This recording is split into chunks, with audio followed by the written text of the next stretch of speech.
사랑하는 성도 여러분, 시청자 여러분, 이 시간은 사랑장 14번째 시간입니다. 흔히들 공부에는 왕도가 없다는 말을 합니다. 공부를 잘 하려면 반드시 노력이 따라야 한다는 말이죠. 영적인 사랑을 이루는 것도 그렇습니다. 물론 말씀을 통해 지름길은 알 수 있지만 듣기만 해서 그냥 이루어지는 것은 아닙니다. 말씀을 듣고 사랑과 반대되는 마음은 버리기 위해 열심히 싸워 나가야 하지요. 그리고 열심히 사랑하기 위해 노력해 나가야 합니다. 물론 행하는 것이 쉽지 않을 수도 있습니다. 그러나 분명한 것은 행하려고 열심히 노력해 나가면 결국은 반드시 영적인 사랑을 얻게 된다는 것입니다. 농부가 밭에 씨를 뿌리면 곧 싹이 트고 식물이 점점 자라납니다.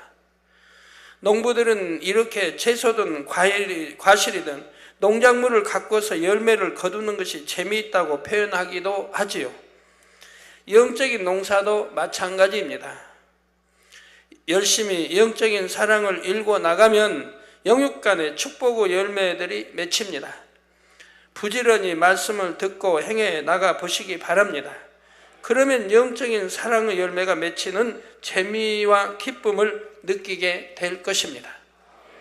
여러분을 바라보시는 아버지 하나님께서도 여러분으로 인해 행복과 기쁨을 느끼실 것이고요.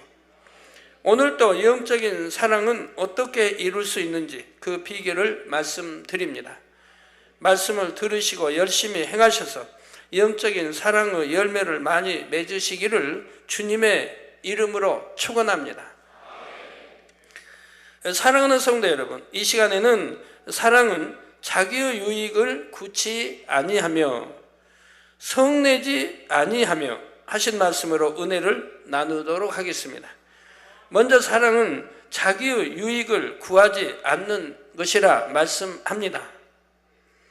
다시 말해 사랑은 자기의 유익보다 상대의 유익을 구해 주는 것이지요. 오늘 말씀을 들으시면서 이 진리 말씀 하나하나로 자신을 해부해 보시기 바라요. 자기 마음을 들여다 보시기 바라요. 그렇다면 여러분은 얼마나 남의 유익을 먼저 구하는 마음이십니까? 일상에서 쉬운 예를 들어보지요. 여러 사람이 함께 식사를 하러 갑니다. 가서 메뉴를 고르는데 어떤 사람은 꼭 자기가 먹고 싶은 것을 먹자고 주장합니다. 또 어떤 사람은 다른 사람이 원하는 대로 따라주되 마음이 기쁘지는 않습니다. 또 어떤 사람은 항상 상대의 의견을 먼저 묻습니다. 다른 사람이 고른 메뉴를 좋아하든 좋아하지 않든 늘 즐겁게 식사하죠.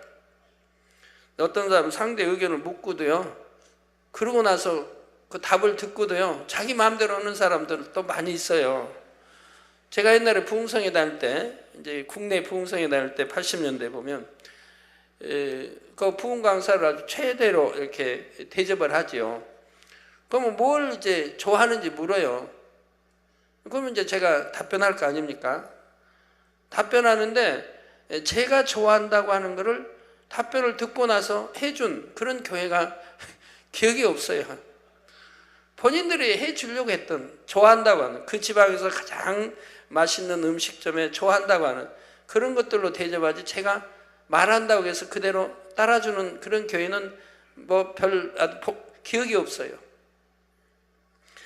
그러니까 어떤 사람은 항상 상대 의견을 먼저 묻습니다. 그러나 묻기만 하고 답을 듣고 더 행치 않으면 아무 소용없지 않습니까? 다른 사람이 고른 메뉴를 좋아하든 좋아하지 않든 늘 즐겁게 식사하는 사람도 있습니다. 여러분은 어느 유형에 해당하십니까? 예수님께서는 말씀하셨습니다. 누가복음 14장 10절에 청함을 받았을 때 차라리 가서 말석에 앉으라. 그러면 너를 청한 자가 와서 너더러 벗이어 올라 앉으라 하리니 그때야 함께 앉은 모든 사람 앞에 영광이 있으리라 했지요. 청함을 받아가서 대접받는 자리라도 자기를 낮추고 높은 자리를 남에게 양보하라고 하십니다. 식사할 때 늘 남에게 선택권을 양보한다면 이처럼 스스로 말석에 앉는 것과 같지요. 말석에 앉으면 제일 낮은 사람이 될 것 같습니다. 그런데 결과적으로는 어떻습니까? 당장 현실에서는 제일 낮은 사람이 될 수도 있지만 이후에 주님께서 반드시 높여주십니다. 영광을 받게 되지요. 또 다른 예를 들어보겠습니다. 어느 기관 일꾼들이 모여 행사를 준비합니다. 회의를 하는데 의견이 다양하게 나옵니다. 이때 어떤 일꾼은 자기 의견에 따라줄 때까지 다른 사람들을 설득하려 합니다. 어찌하든 자기 의견을 관철하기 위해 설득하려고 든다 이 말입니다. 또 어떤 일꾼은 자기 의견을 강하게 주장하지는 않지만 상대 의견이 탐탁지 않게 느껴집니다. 반면에 어떤 일꾼은 다른 사람들이 의견을 낼 때마다 귀 기울여 듣습니다. 그리고 설령 자기에게 좋은 의견이 있더라도 되도록 상대의 의견에 따라주려 노력하지요. 하나님 말씀에 입에만 대지 않는다고 하면 말입니다. 우리가 상대를 사랑하면 늘 나보다는 상대를 더 위해 주게 됩니다. 나보다 상대를 더욱 귀히 여기며 존중해 줍니다. 또 항상 상대를 믿어주려 하고요. 부모의 사랑을 한번 생각해 보시기 바랍니다. 대부분의 부모들은 자신보다 자녀들을 먼저 생각합니다. 자신이 좋은 것을 먹는 것보다 자녀가 먹는 것이 더 즐겁습니다. 또 자녀가 무슨 말하면 다 믿으려고 하지. 저희가 나 부모 속이는 거 아닌가? 일일이 그렇게 따지고 자녀들을 대합니까? 엄마 나 오늘 학교에서 선생님이 칭찬하셔서 아니 엄마 나 이렇게 시험 봐서 100점 맞았어. 그 시험이 평범한 시험일진데 뭐 이렇게 초등학교 1, 2학년 때 보면 받아쓰기 잘하지 않습니까? 웬만하면 100점 맞거든요. 받아쓰기 그냥 쉽게 다 뭐 하는 거니까. 그 집에 가서 엄마 나 100점 맞았어. 엄마는 참 기분이 좋죠.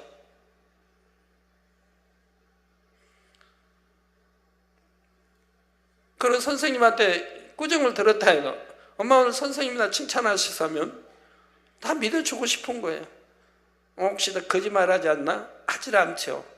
그렇게 자녀를 대한다고 하면 어떻게 자녀와의 부모 사이가 거리가 생길 수밖에 없지 않겠습니까? 내가 좋은 옷을 입는 것보다 자녀에게 좋은 옷을 입히는 것이 더 행복하지요.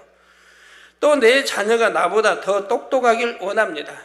더 인정받고 사랑받길 원하고요. 우리가 이웃에게 모든 사람에게 이런 사랑을 준다면 아버지 하나님께서 얼마나 기뻐하시겠는지요.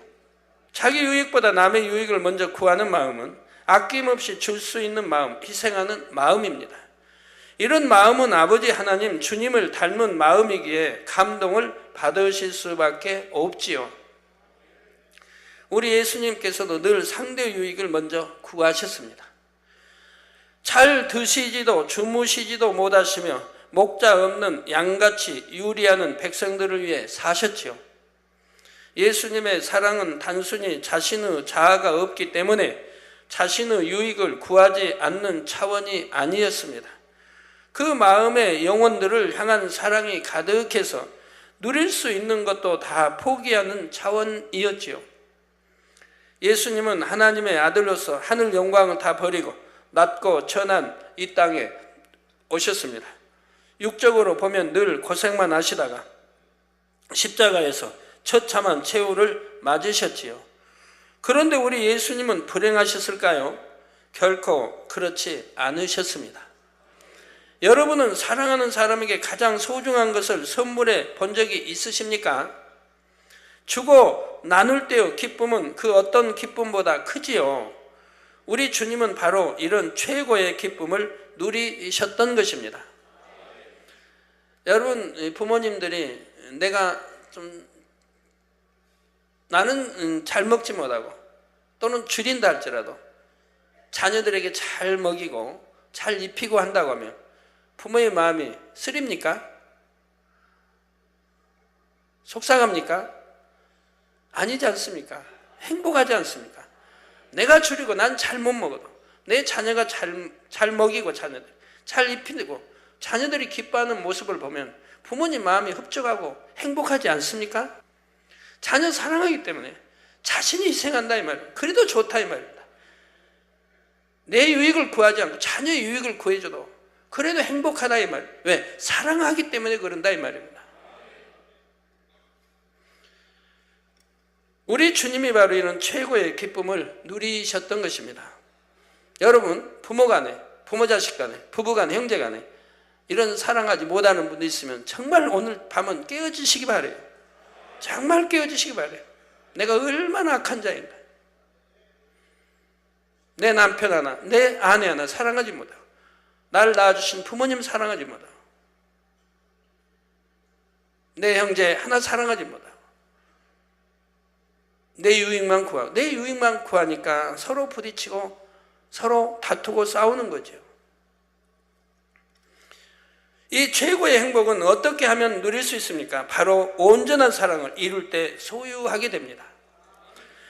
미운데도 줘야 할 때는 어렵지만 사랑하면 주는 것이 조금도 어렵지 않지요. 주면서도 너무나 행복합니다.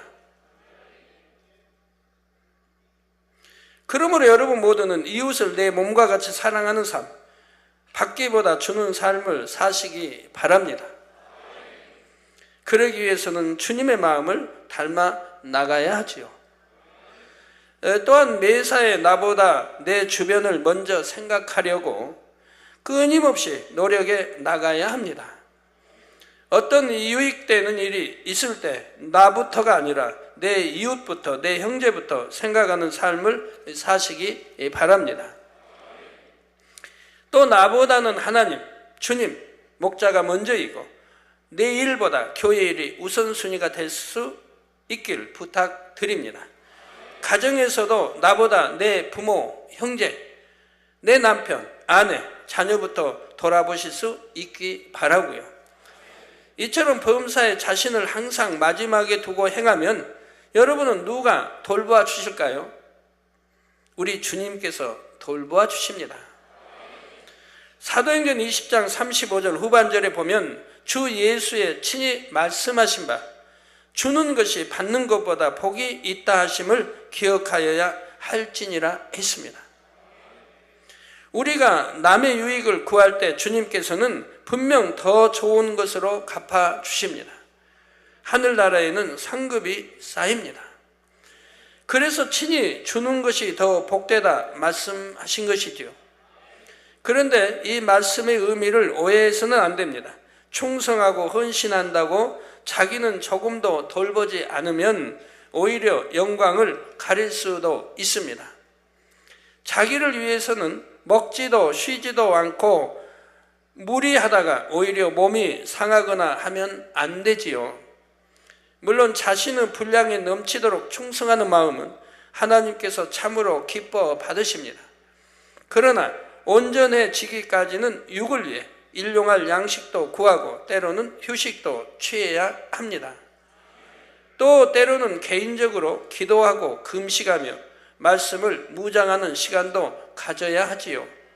그렇다고 해서 남을 위해 헌신하고 희생하는 마음이 식어져서는 안 됩니다.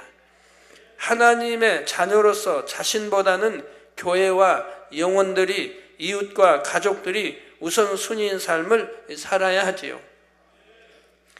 그런데 간혹 자신의 유익을 구하다가 남에게 피해를 주는 일들이 있습니다. 예를 들어 금식을 한다고 회사 일에 지장을 줍니다. 또는 충성한다고 항상 교회 일만 하고 가족들을 돌보지 않습니다. 이는 일터나 가정에서의 본분을 다한 것이 아니지요. 그러면 아무리 주의 일에 충성했어도 하나님의 자녀로서 본분을 다했다 할 수도 없고요. 그러므로 범사에 자신의 유익을 구하지 않으려면 성령을 의뢰해야 합니다. 모든 일을 성령의 주관을 따라 행해 나가면 먹든지 마시든지 무엇을 하든지 하나님의 영광만을 위해 살게 되지요. 그러기 위해서는 마음에서 악을 벗어버려야 합니다.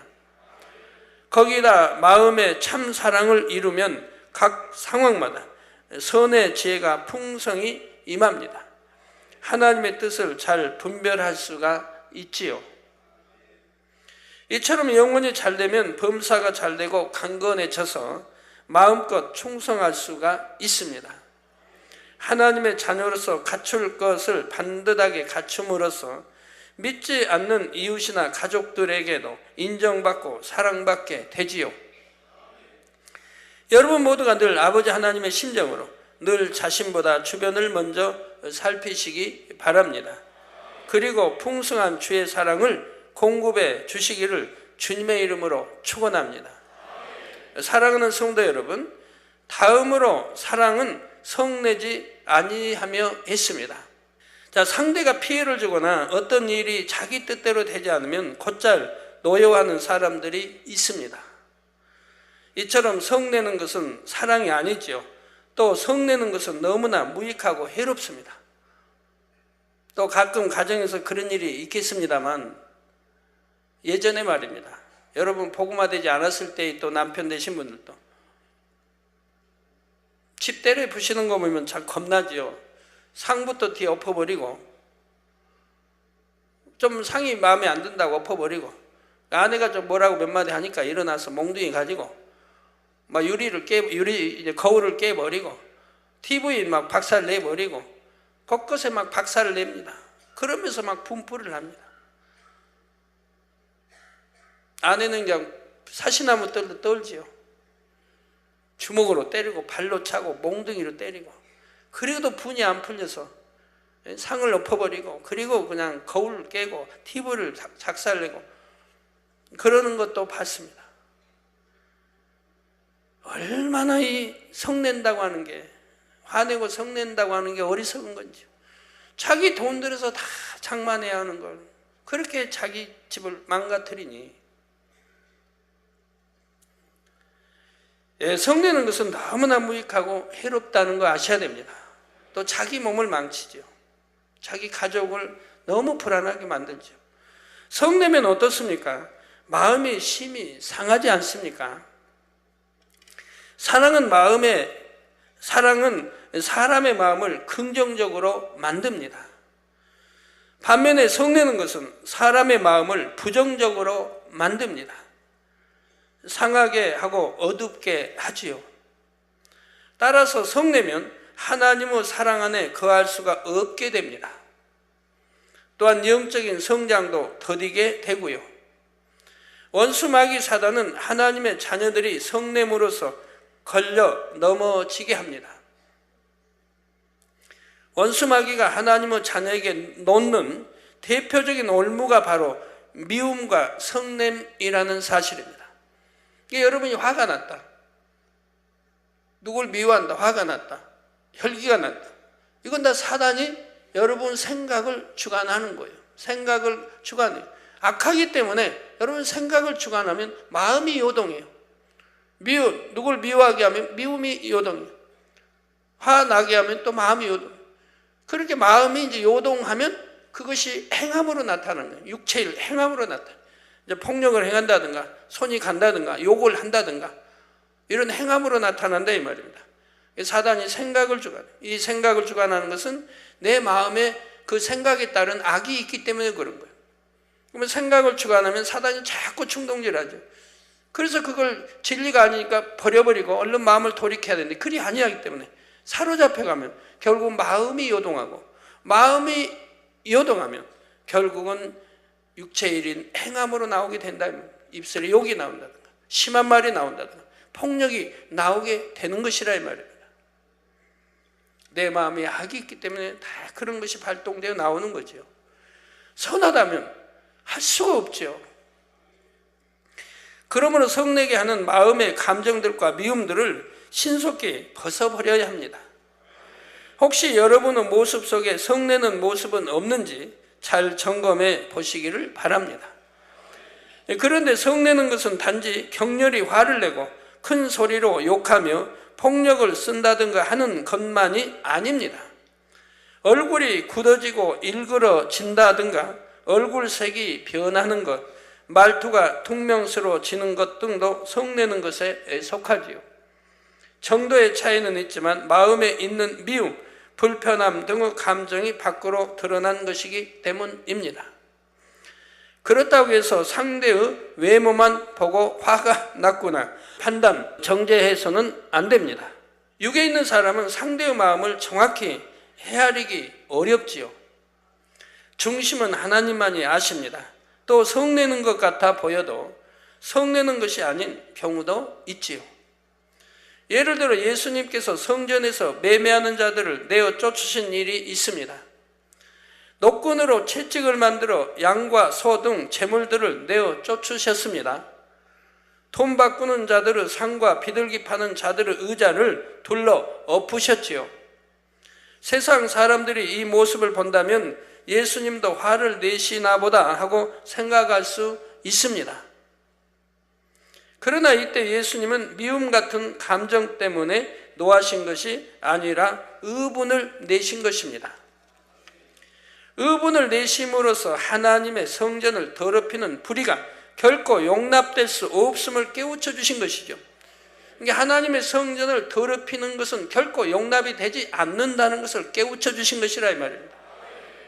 여러분도 꼭 명심하시기 바랍니다. 성전 안에서 혈기내는 일을 결코 없애야 합니다.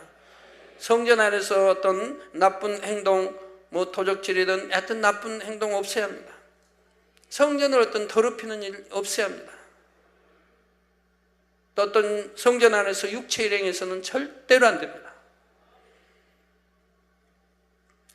이런 의분은 결국 공의로 사랑을 온전하게 하시는 하나님의 사랑에서 비롯된 것입니다. 마가복음 3장에 보면 예수님께서 안식일에 회당에서 한편 손 마른 사람을 고쳐주신 일이 나옵니다. 사람들은 예수님이 안식일을 어긴다고 송사하려고 그 사람을 고치시나 엿봅니다. 이때 예수님께서는 사람들의 마음을 아시고 안식일에 선을 행하는 것과 악을 행하는 것, 생명을 구하는 것과 죽이는 것, 어느 것이 옳으냐 물으십니다. 자, 어느 것이 옳은 줄 모르겠습니까? 당연히 선을 행하는 것이 옳은 일이죠. 생명을 구하는 것이 옳은 일이죠. 그런데 저들은 그렇게 깨우쳐줘도 들으려고 하지 않습니다. 자, 이에 무리는 잠잠했지요. 5절에 보니 예수님께서 저희 마음의 완악함을 근심하사 노하심으로 저들을 둘러보시고 그 사람에게 이르시되 내 손을 내밀라 하시니 그가 내밀매 그 손이 회복되었더라 했습니다. 당시 악한 자들은 이처럼 선만 행하시는 예수님을 정죄하고 어찌하든 잡아 죽이려 했습니다. 이에 예수님은 때때로 강한 표현으로 책망하십니다. 저희 완악함을 근심하사 한 것처럼 깨어나지 못하는 영혼들을 안타까워하셨지요. 어찌하든 그들이 깨우쳐 멸망에서 돌이키게 하려 하셨습니다. 이처럼 예수님께서 때때로 의분을 내신 것은 사랑에서 비롯되었다는 사실입니다. 이런 노하심이 때때로 영혼들을 깨우고 생명으로 인도했지요. 혹자는 화내지 말라, 혈기내지 말라 하니까 예를 들어 아랫사람이 참 한참 윗사람에게 대들고 막 한다고 해봐요. 그러면 윗사람이 좀 큰 소리 냅니다. 아니면 혹여서 손찌검 할 수도 있겠고요. 야또 호통을 칩니다. 그러면 말하죠. 우리 저 장로님은 아니 그냥 선하고 성결된 줄 알았더니 장로님도 역시 혈기가 많으시네요. 그 말이 됩니까? 장로님에게 만약에 대들고 참 나이도 어린 사람이 막 한다고 해봐요. 근데 장로님이 웃거나 있고 있으면 그 장로님이 바보지 어디 장로입니까? 아랫사람이 그렇게 무례행하고 있을 수 없는 행동을 해도 진리가 가리킨데도 가만히 웃고만 있으면 그가 바른 길로 인도해 주지 않고 오히려 더 나쁘게, 더 악하게, 더 불순한 행동하게 놔두고 그리고 웃으면 그것이 선한 장로님이냐 이 말입니다. 그건 아니지 않습니까? 그런다고 같이 싸우고 대들고 욕하고 하라는 건, 때리고 하라는 건 결코 아닙니다. 엄히 책망해서 깨우쳐 줘야죠. 그리 못하게 해야 되겠죠. 그런다고 또 그러니까 때려줘도 된다 그런 건 아니에요. 폭력은 쓰지 마세요. 욕하진 마세요. 그러나 오미 책망해서 깨우쳐주고 돌이키게 하는 것은 구원하는 길 아니겠습니까? 물론 아무나 이렇게 할 수 있는 것은 아닙니다. 그만큼 성결되어 죄가 없을 때 책망을 통해서도 영혼에게 생명을 주는 역사가 일어나지요.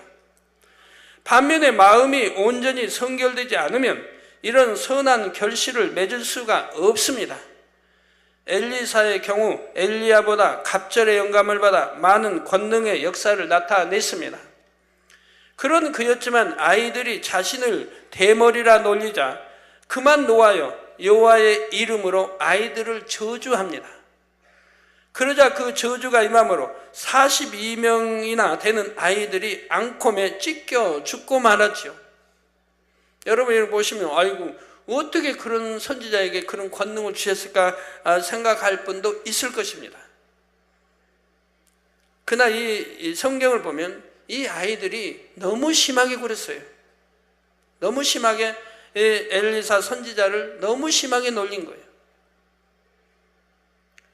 그래서 성 안에서부터 그 많은 여기 42명이니 그 외까지 한다면 얼마나 많은 아이들이 엘리사를 포위하고 얼마나 침을 뱉고 욕을 하고 혹여 돌매질 했는지도 모르고 그렇게 하면서 따라 나와 성 밖까지 그렇게 했다 이 말입니다.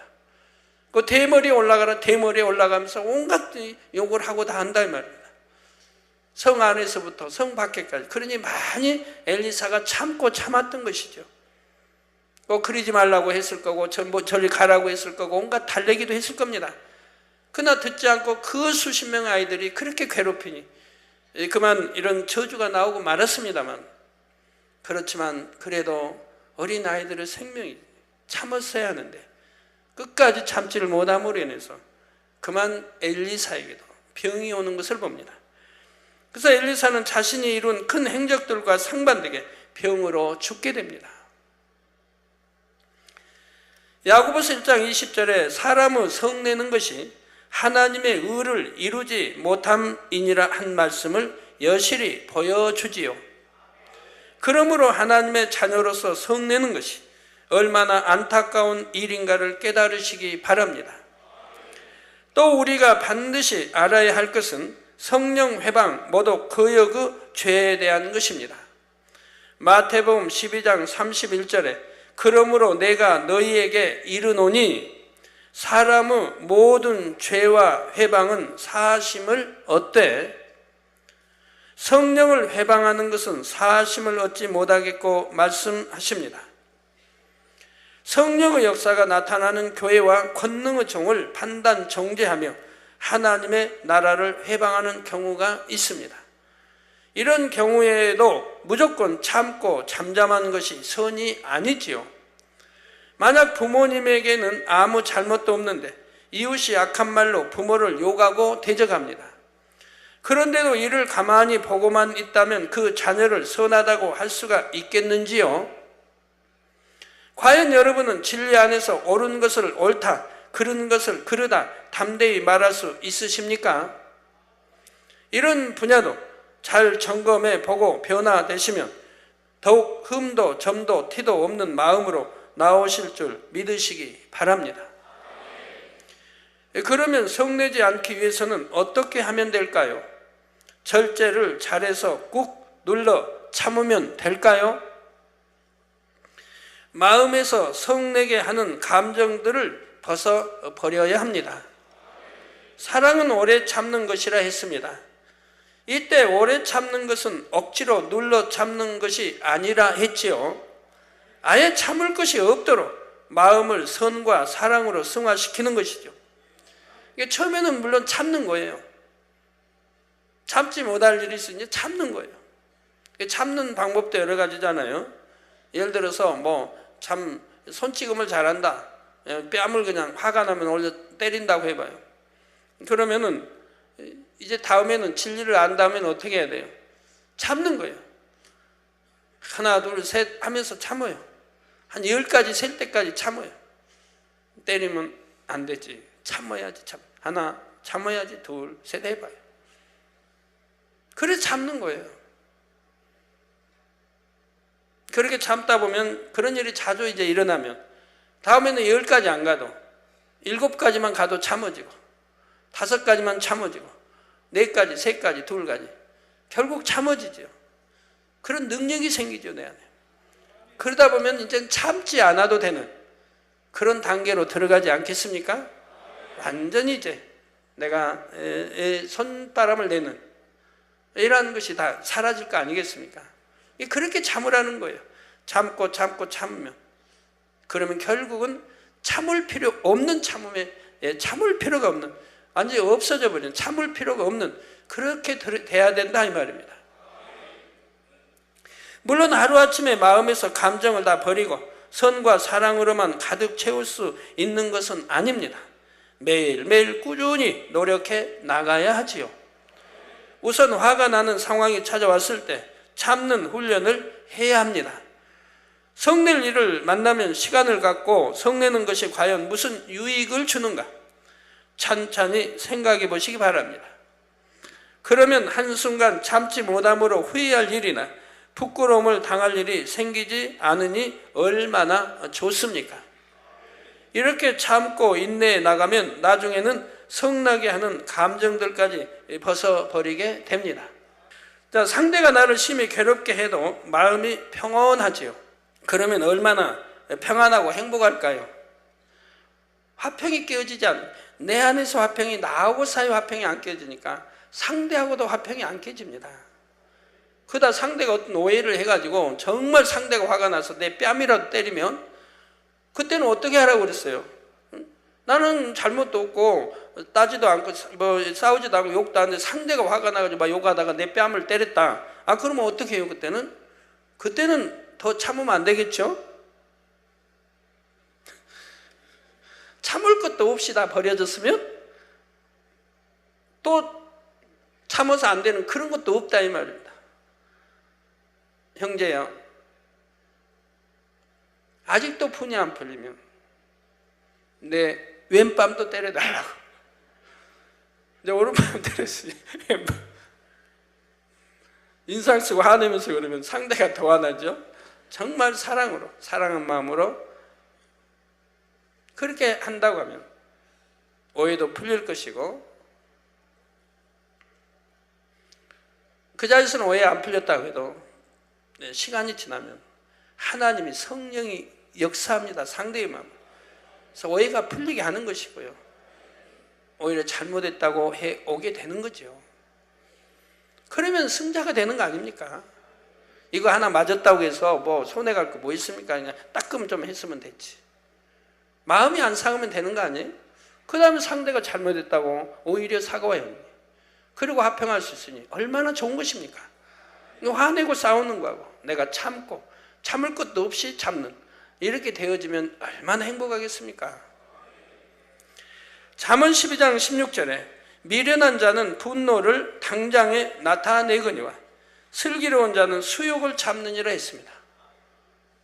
미련한 자는 그냥 말 한마디 해도, 그냥 상대의 말 한마디 해도 울긋불긋 그냥 얼굴이 울그락 불그락 푸르락, 여하튼 뭐 아주 요동하게 변하죠. 그러다 말이 얼마나 거칠어요. 심하면 욕까지 나오고요.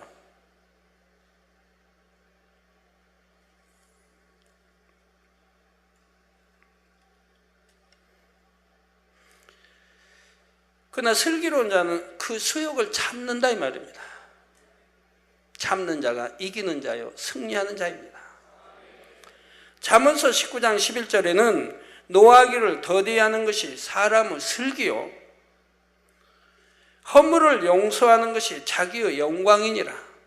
노하기를 더디하셔서 더 나아가 노하는 마음 자체를 벗어버리시기를 바랍니다. 그래서 날마다 더 좋은 천국을 침노해 나가는 지혜롭고 슬기로운 여러분이 되셔야지요. 정말 참는 집에 온전히 참고 더 나아가서는 뿌리채, 참는다고 하는 자체 그 뿌리채 뽑아버리세요. 어제도 어떤 우리 집사님 한 분 그런 말씀이에요. 남편이하고 다툼이 이제 늘 다툰단 말이에요. 또 남편의 행위가 참 용납하기 어려운 그런 행위가 나오고, 한 번은 참는데요. 또 두 번 또 참는데요. 근데 세 번째 가서는 못 참는데요. 한 번, 두 번은 참았는데 세 번째 가서는 못 참는데 또 행동이 너무 안 좋게 나오니까. 그러면 그때는 이제 그만 다투고 싸움이 일어나지요. 그런 말씀을 어제 하십니다. 그래서 제가 그랬는데요. 참은 점에 더 참고, 아예 참을 것도 없이 참아서 결국은 버리라고. 그래야 화평하고 이제 싸움이 멈추지 않겠느냐고. 그렇게 되면 내 중심에서 남편의 좋은 점이 보이고, 나쁜 점, 싫은 점이 보이는 게 아니고 좋은 점이 보이고, 중심에서 남편을 사랑할 수 있는 이런 마음으로 내가 바꿔야 된다. 그래야 원수마귀 사단이 떠나는 거예요. 남편을 조정하는 원수마귀 사단이 떠나요. 그리고 사랑받을 수 있고 화평할 수가 있는 거죠. 그러니까 내가 중심에 억지로 참는 게 아니고 중심에서 참고 중심에서 벗어버려요. 그리고 중심으로 사랑할 수 있는, 섬길 수 있는 이런 마음으로 변해야 그것이 사랑이죠. 내 남편이니까, 내 머리니까 그렇게 해야 된다 이 말입니다. 내가 바보여서 섬기는 게 아니고 내가 진리의 사람, 하나님의 사람, 빛의 딸이니까 내 남편을 그렇게 섬겨드려야 할 때, 섬겨드릴 때, 그럴 때 남편의 마음이 변화가 된다 이 말입니다. 내가 하나님 사랑받는 그런 깊은 그런 영의 자로 들어가고 있으니 어찌 하나님이 딸의 기도를 안 들으시겠습니까? 딸의 기도를 들어서 하나님이 그 아들을 변화시키는 거죠. 하나님은 하실 수 있으니 하나님이 변화시켜 주셔야 한다 이 말입니다. 그래서 아내가 사랑스러워지게. 그러나 그 아내가 뭐 미운 상도 아닌데. 그러니까 평소에 아내 보면 아내 안 좋은 모습만 남편에게는 기억이 있다 이 말이에요. 한 번, 두 번 하면 결국 세 번 못 참고 그냥 대든다든가 안 좋은 대화를 그냥 남편 한다. 이런 기억들만 남아있다 이 말이에요. 그러니까 뭐 조금만 소리만 나도 그냥 벌써 욱하고 올라오지요. 남편이 뭐 지려고 하겠습니까? 남편이 아내를 지려고 한다면 그 남편은 벌써 똑똑한 남편이어서 어디 가도 그냥 다 그만큼 머리에 있을 것이고. 남편을 이기려고 하지 말고, 이기려고 한다는 건 아니지만 끝까지 지려고 해보세요. 끝까지 지려고. 그 정말 중심에 섬기는 마음으로 바뀌어봐요. 그러면 여러분, 핍박받는 여러분들, 많은 분들이 핍박이 물러갈 겁니다. 그런데 어떤 분들은 교회에서의 모습과 교회 밖에서의 모습이 다른 것도 봅니다. 화나는 일이 있어도 믿음의 형제들 앞에서는 잘 참습니다. 반면에 가정이나 일터 등 세상에서는 곧잘 혈기를 내는 것입니다. 그러나 우리 하나님은 어디서나 여러분을 지켜보시고 함께하고 계시지요. 하나님은 늘 우리 안에 성전 삼고 계십니다. 성령께서 늘 우리 안에 함께해 주시지요. 하나님은 하늘 보좌에 앉아 계시면서도 각 사람의 심령과 생각을 꿰뚫어 보십니다. 7영을 통해 감찰하시지요. 그러므로 여러분 모두는 늘 하나님 앞에 서 있는 것처럼 성내지 않는 온유한 분들이 다 되시기 부탁드립니다. 우리 남성노님들, 우리 장로님들, 예를 들어 해외 출장을 다녀왔는데요. 한 2주쯤 출장을 다녀왔는데 집에 와보니까 아내가 남편을 위한다고 남편이 좋아하는 그림도 띄어서 딴 데로 어두운 데로 치워버리고 아내의 마음에 맞게 다 바꿔놨어요. 환경, 침대도 다 바꿔버리고 벽에 그림도 다 바꿔버리고 아내 취향에 맞게 딱 해놨어요. 거울도 다 띄워버리고 아내 취향에 맞게 이제 예쁜 걸로 해서 이렇게 하고. 그 다음 남편씨 와서 어때요? 내가 좋아하는 그림도 없애고 보니까 저 어두운 골방에다 넣어놔버리고 침대도 그냥 전혀 마음에 안 나는 걸 바꿔놓고 뭐 이불도 그러고 환경이 싹 바뀌었는데 남편 마음에 너무 안 든 거예요. 그러면 와서 어떻게 해야 돼요? 그래도 아내씨, 참 아내씨 이렇게 돈 들여서 이렇게 참 남편을 위해 이렇게 마음을 써주고 해서 너무 고맙다고 그래야 할 거 아닙니까? 그렇게 해야죠. 아내는 남편 사랑해서 다 바꿔준 건데 남편은 그냥 바꾸려고도 안 하고 이게 싸구려에다가 그냥 옛날 거에다가 현대식이 아니니까 아내가 싹 바꿔줬단 말이에요, 현대식으로. 근데 남편 마음에 안 드는 거예요. 그림도 그냥 이상하고 남편은 그냥 산도 있고 수풀도 있고 꽃도 있고 물도 있고 바다 이게 좋아하는데 폭포수도 있고 이 그림을 참 좋아하는데 보니까 그냥 이상한 것만 그려져 있어요. 새카만 새만 그려 있고 저기 불교에서 뭐하는 그런 꽃 그런 거나 이제 있고 그래도 어떡해요? 아내는 남편을 위해 했지 않습니까? 돈 들여서 했어요. 그럼 얼마나 사랑스러워요. 그 마음은 얼마나 사랑스러워요. 나 있으면 못하니까 내가 출장 간 사이 내 아내가 나를 이렇게 사랑해서 이렇게 바꿔줬구나. 얼마나 감사합니까? 그 감사하다고 해야지. 아니 세상에 내 마음에도 안 들게 싹 바꿔놓고 묻지도 않고 바꿔놓고 이러면 안 되죠. 우리가 부부 간에도 항상 화평할 수 있지 않습니까? 내 마음에 들지 않는다고 해서 화낼 일이 뭐 있습니까?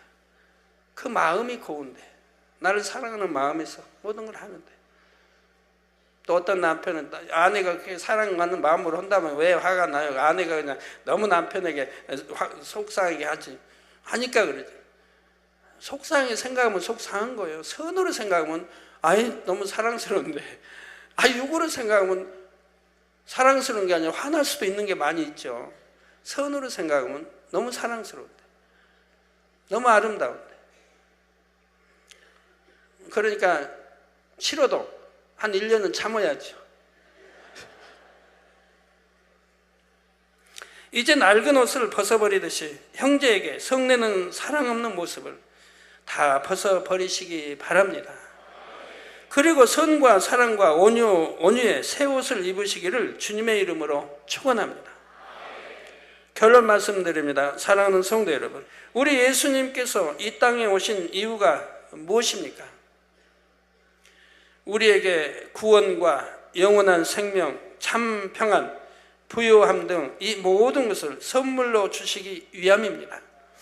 이처럼 많은 것을 주시기 위해 주님은 그만큼 많은 것을 희생하셔야 했습니다. 자신을 위해서는 아무것도 취하지 않으셨고 생명까지 다 내어주셨지요. 우리 주님의 마음은 이처럼 아무리 퍼내고 또 퍼내도 마르지 않는 샘처럼 풍성합니다. 누구든지 너그러이 용서하시고 받기보다는 주심으로 주님의 사랑이 여러분 가운데 가득 넘치기를 사랑의 주 예수 그리스도 이름으로 축원합니다.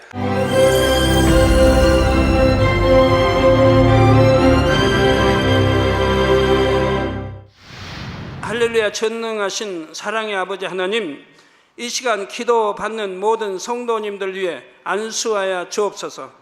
GCN 방송 시청자들이 인터넷과 화상을 통해 기도받는 지교회와 지성전 그리고 전세계 하나님의 자녀들 위에도 시공간을 초월하여 역사하여 주시기를 원합니다. 믿어지는 믿음을 주시고 부정적인 생각과 의심의 세력을 물리쳐 주옵시며 모든 시험 환난도 물리쳐 주옵소서. 머리부터 발끝까지 오장육부 뼈 마디마디 온몸의 신경 조직 세포 등 아픈 곳마다 성령의 불로 태우시고 근본의 빛으로 역사하여 주옵소서. 예수 그리스도의 이름으로 명하노니 원수마귀 사단 모든 질병 균 연약함아 물러가라. 빛이 여임하라.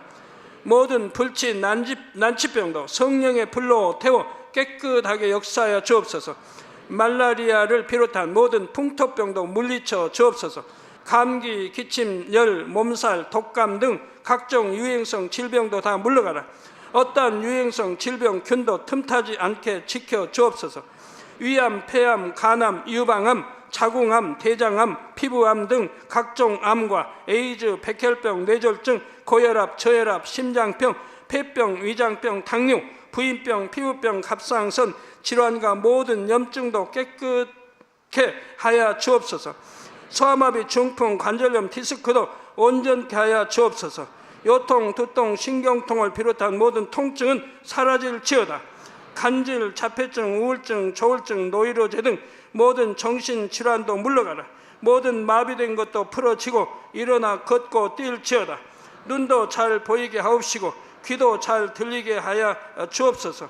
소경은 눈을 뜨고 기머거리는 들으며 벙어리는 말할지어다. 각종 사고 후유증도 깨끗게 하시고 부러진 뼈도 붙여 주옵소서. 화상 입은 것도 온전케 하옵소서. 화기야 물러가라. 열도 물러가라. 아버지 흉터도 나지 않게 역사해 주시기를 원합니다. 마약을 비롯하여 각종 약물과 독극물 중독도 깨끗함을 입을지어다. 죽은 신경과 세포가 살아나며 죽은 자도 살아나게 하여 주옵소서. 잉태의 축복도 주시기를 원합니다. 잉태 축복을 받으라. 예수 그리스도의 이름으로 명하느니 원수마귀 사단아 하늘 공중 곳에 잡은 악의 영들아 물러가라. 그의 사자들도 물러갈지니라. 이 땅의 악한 영, 더러운 영, 거짓되고 간사한 영, 이간질하고 미혹하는 모든 어둠들은 물러가라. 모든 흉악의 결박을 풀고 어둠아 물러가라. 빛이여 임하라. 아버지 하나님, 부르짖어 기도할 수 있는 능력을 주시고 죄를 버리고 성결될 수 있는 능력을 주옵소서. 영혼이 잘됨같이 범사에 잘되게 하시고 가정의 복음화도 이루어 주시기를 원합니다. 한 주간도 모든 사고와 재앙으로부터 지켜주시고 불통이 없는 형통한 삶을 살 수 있도록 축복해 주옵소서. 성령의 불담으로 천군 천사와 주님의 불꽃 같은 눈동자로 모든 하나님의 자녀들과 가정, 일터, 사업터를 지켜주시기를 원합니다. 학생들에게 지와 명철을 더하시고 공부도 할 수 있는 뜨거운 마음과 열정도 더하여 주옵소서. 마음과 생각을 세상에 빼앗기지 않도록 지키시고 하나님을 뜨겁게 사랑하는 학생들로 축복하여 주옵소서. 하나님의 자녀들이 먹으나 마시나 입으나 무엇을 하든지 하나님 앞에 영광 돌리는 삶이 되게 축복하여 주시기를 원합니다. 나는 하나님을 만났노라, 체험했노라, 응답 받았노라, 축복 받았노라, 간증하는 입술이 되게 역사하여 주옵소서.